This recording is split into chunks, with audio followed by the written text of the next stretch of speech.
Pilates fusion class.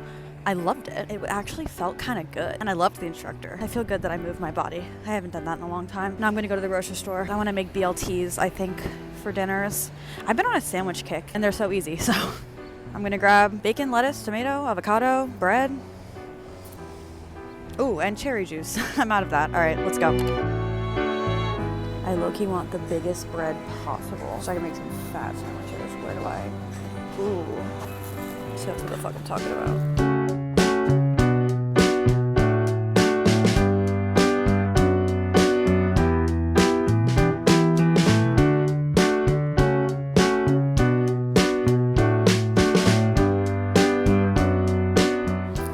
I'm gonna make my own chipotle mayo because I have mayo. So I just need to get the ingredients. It shouldn't be hard. I'm freaking out.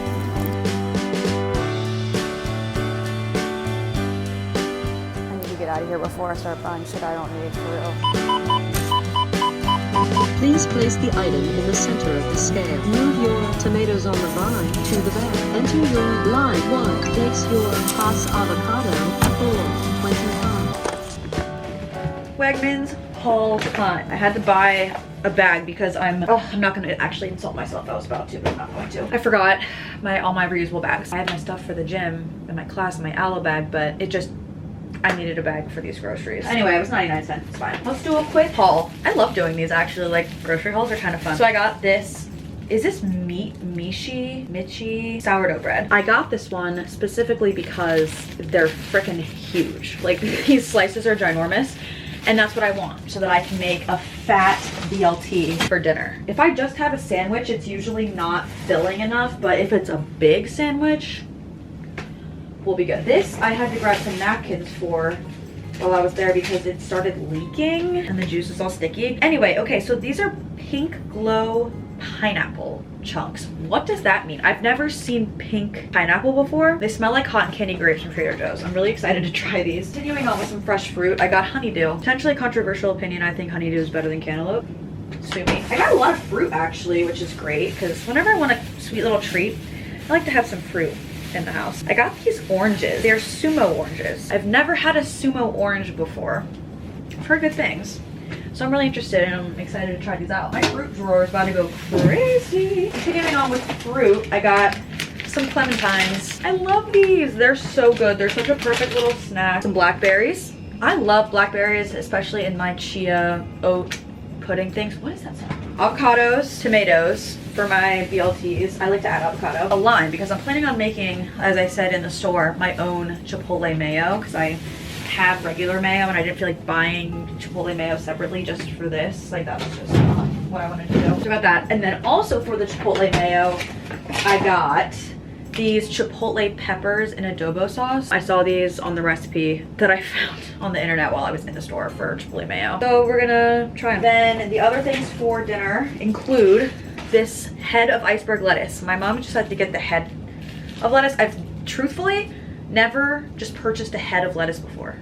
I feel like this is a new step in my adulthood journey. So there's that. And then I also got some turkey bacon, obviously. That's it for dinner. And also all the fruit and stuff. Perfect, we've got a lot of produce. And I don't know if that was a good idea or a bad idea because I'm fully going home to Pennsylvania this weekend for Easter. So like, there was one singular container of tart cherry juice left. One. All the other ones on the shelf where the tart cherry juice usually is were cranberry juice. Literally, like I showed it, lines of cranberry juice. I had to look behind all of them and I found this one thing. Lucky girl syndrome. It's my lucky day. I love this shit. And there was only one left. God bless. Literally, thank you. Period. They didn't have Poppy, at least I didn't see, at Wegmans, so I'm gonna try out the Olipop Cherry Vanilla for a Sleepy Girl mocktail. I think it'll be good because you know it has cherry in it already. I love Olipop. You know what? And the best Olipop is cream soda, and I will die on that hill. And then finally, I got chopped walnuts for oatmeal. I go through these like crazy. I'm literally almost out, so I'm glad that I remembered to just grab those. And that's it. God, I had a great time. Honestly, Wegmans is a wonderland. I say that every time. Oh, I didn't even realize that this bag had Statue of Liberty on it. Huh. Cute. Anyway, that was a fun experience, I won't lie. Carrying the groceries home is never a fun experience, really. It was a second workout, which I guess is good. I mean, I was sweating. I felt the burn. Bro, I've never had a sumo orange before, as I said earlier, and I just pulled one of these out. These are so good. Everyone who's ever had a sumo orange before is probably like, duh. That's the best orange I've ever had, I think. Well-deserved hype. I read online that apparently sumo orange, am I f***ing this up? Yeah, I am. Apparently sumo orange season is not very long, so really gotta take advantage of it while it's here. I mean, now I'm going into like fight or flight. I feel like I need to go back and get more. Oh my god. I just wanted to let everyone know. This is a public service announcement. This is so fantastic. Wow. Okay, that's all. On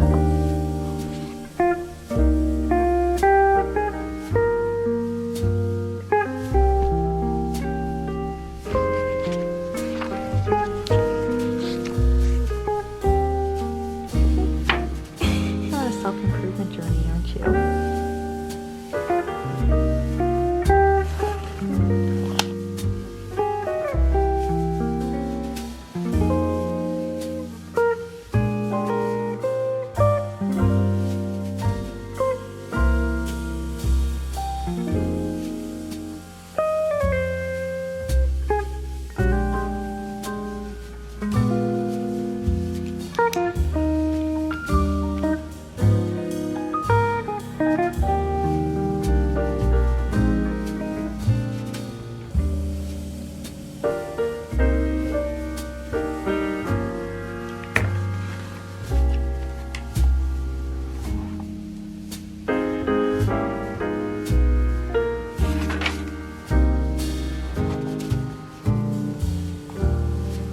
I was watching the last video that I made several months ago about being in a rut, and I literally titled the video "Getting Out of a Rut is Not Linear." So at least I was being honest, because it's not linear. I proved that in that video. Me just holding my coat. Why am I even using a coaster? I'm putting my coffee. I'm sitting on the floor right now. Wanted to change up my background scenery, and now you're just looking at this. I started watching the video, and at the very beginning of it, I was laying out all my plans for that week of all the things that I wanted to implement, the new habits, and I was trying to force myself to do all these habits that I thought would be best for me.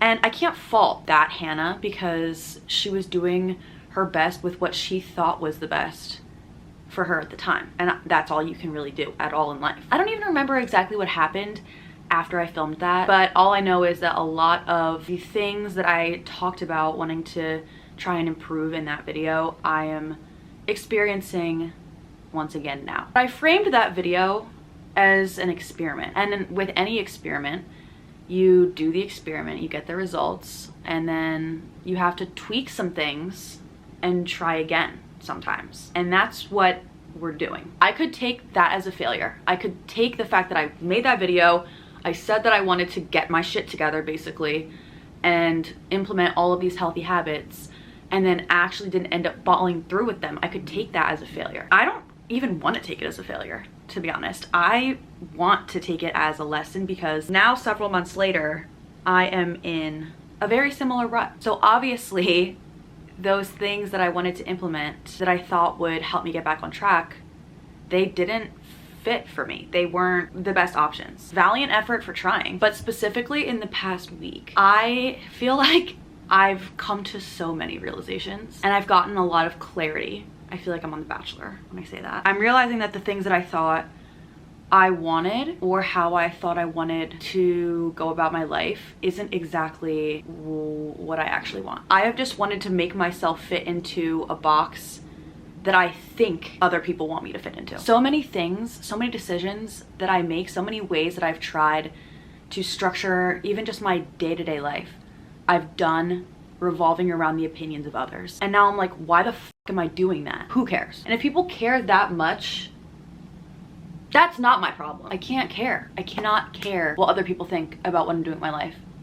And even what they're gonna think about decisions that I might make in my life down the road. This last week, as I said, I've been getting some clarity, and I think one of the things that I got clarity on is that I need a change desperately. desperately, I feel like I've hit a dead end and I feel so stuck. And I've been talking about this in several videos in the last few months about how I've just been feeling unfulfilled. I feel like I don't know what I'm doing. And this is so normal, I want to say. I'm about to be 25 in a month. Being in your 20s, this is the time when we're all kind of like, what the f are we doing? What should we be doing? Do I even like what I'm doing? It's just such a formative period of trial and error. And I know that, and I know that that's okay, but I also know that I'm a perfectionist and I want to get it right the first time and not feel like I have to start over from square one a million times because it kind of feels like a failure. But then I've been reading this book. What the fuck? How did I get onto this topic? I literally have no idea. I'm so sorry. This is so ranty. Actually, I'm not sorry. I wanted to make this video to be so real with y'all about how I've been feeling and the way that my brain has been thinking lately, because I know that I'm not the only person that is currently going through this or has gone through this or will go through this. So if you are watching this right now and you relate to even a smidge of what I'm saying and how I'm feeling, then this is for you. But I've been reading this book. I got it for Christmas, The 101 Essays That Will Change the Way You Think by Brianna. And in one of these essays, she talks about how no one moment in your life, I'm trying to find the quote, is a snapshot of the entire scope of your life and what it looks like. Like, no one moment can be taken, plucked out of your life and been like, okay, this represents her entire life. That's just not how it works. Everything is ongoing. Everything is an ongoing process. Success is not a destination. There really is no destination in life except the end of it. So the whole thing is just ongoing, and you can't just take a snapshot of one period in time, blow that up, and feel that that represents the entirety of your life, because it doesn't. This one moment in my life, or these last few months of feeling like I'm in a rut, does not resemble my entire life.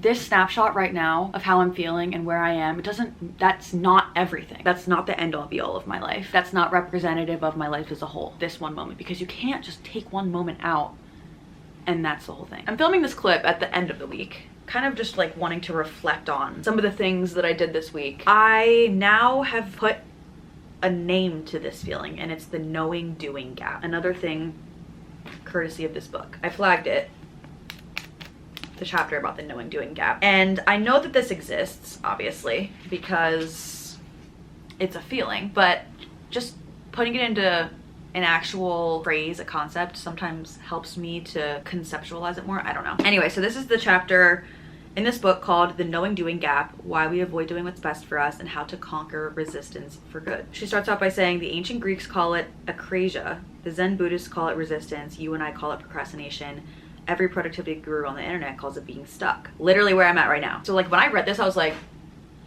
what a great time for me to read this friggin' book. Jeffrey Pfeffer and Robert Sutton call it the knowing doing gap, or the experience of knowing the best thing to do but doing something else anyway. Literally, that's what I've been doing for the last few months. I know what is good for me. I know what will make me feel good, and I have been resistant to doing those things, either because I haven't felt motivated to, I haven't had the self-discipline to hold myself to them, haven't felt inspired to do that, or just feel like they're simply taking too much energy.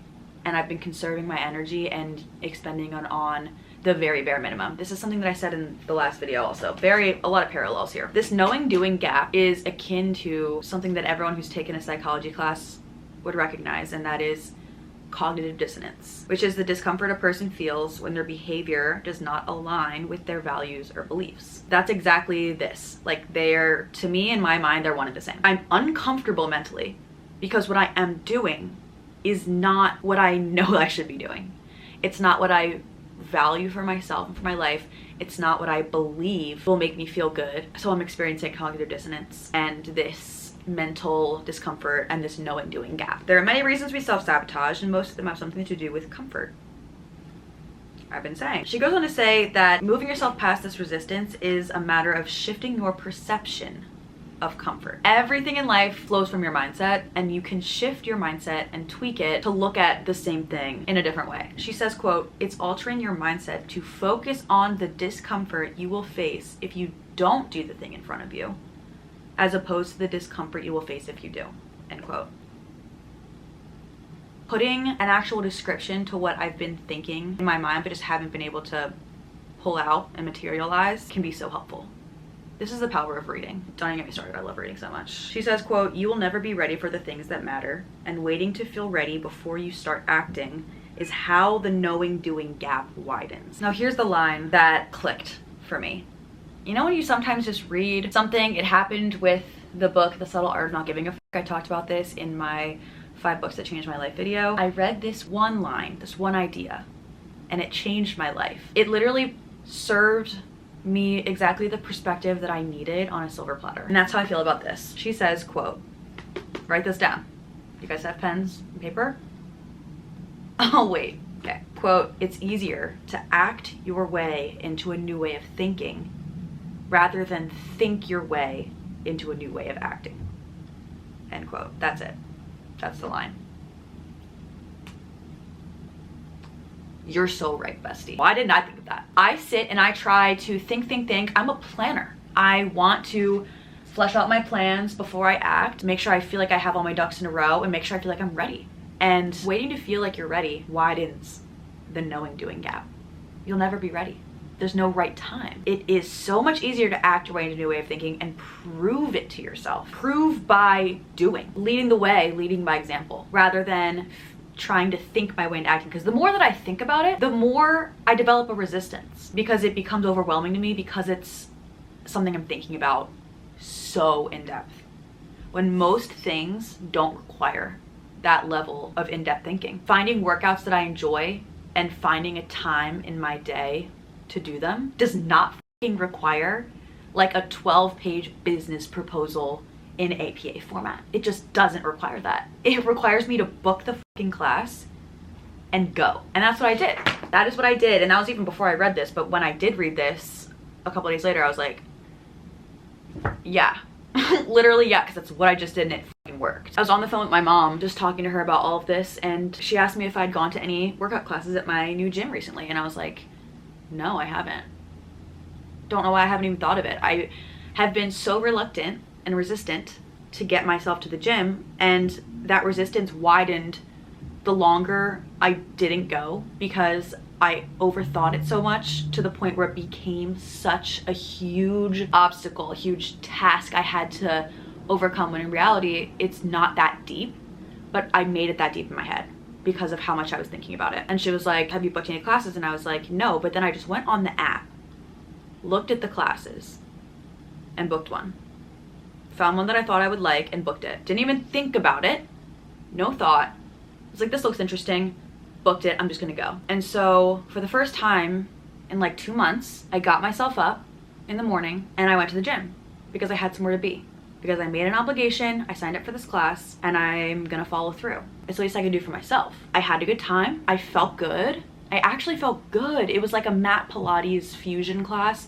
Never taken one like that before. Wanted to try it.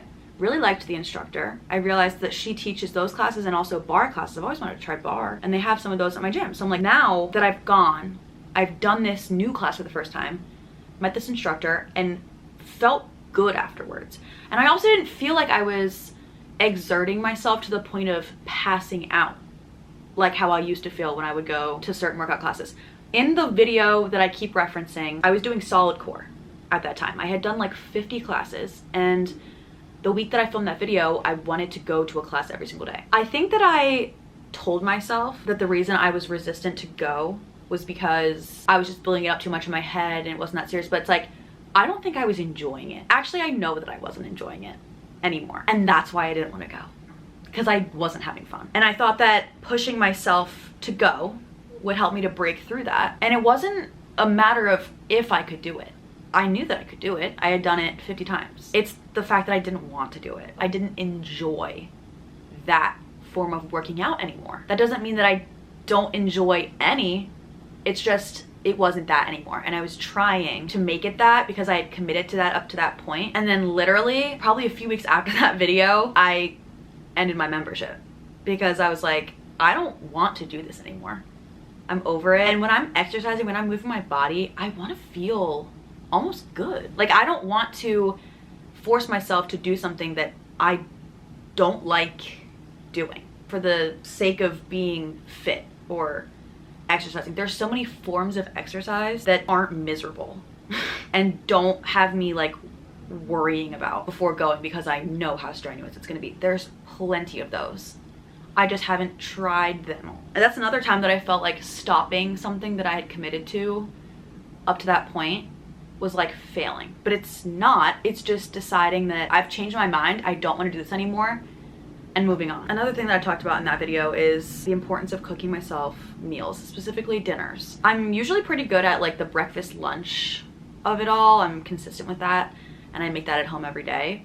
But it's the dinner part that if I don't plan ahead of time and make sure I have all the ingredients and make sure I have a recipe, it's about being proactive because I have to make sure everything's all ready so that I can make it. I usually like to make my dinners on a Monday and then I'll have leftovers from that dinner for the rest of the week. My version of meal prepping.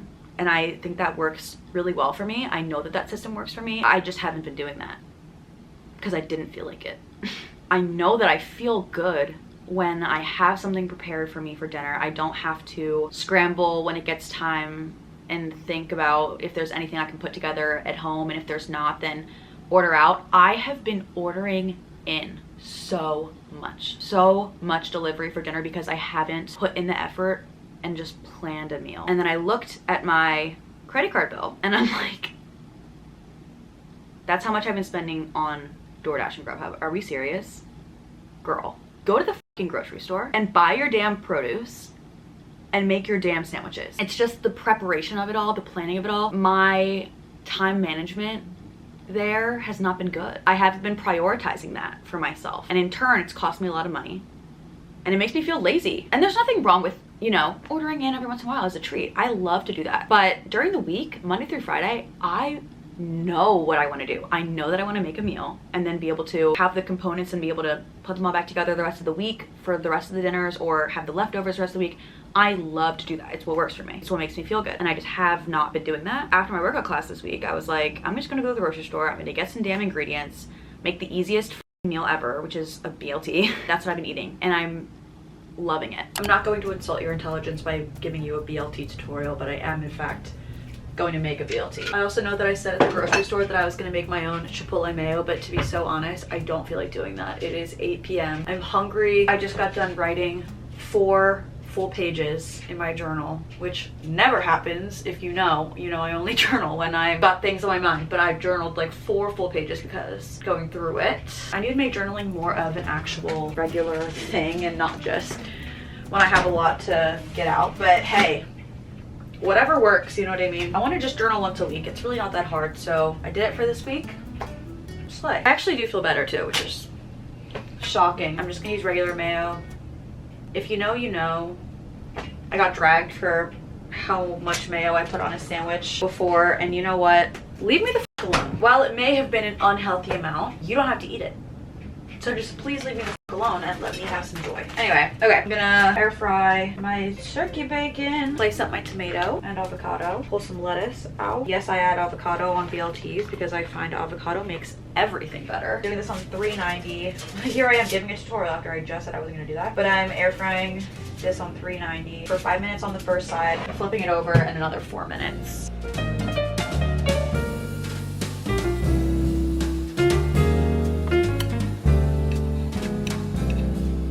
Girl, why am I cutting this like shit today? It's embarrassing. This knife is fucking horrible. Dude, I'm getting pissed off. Okay.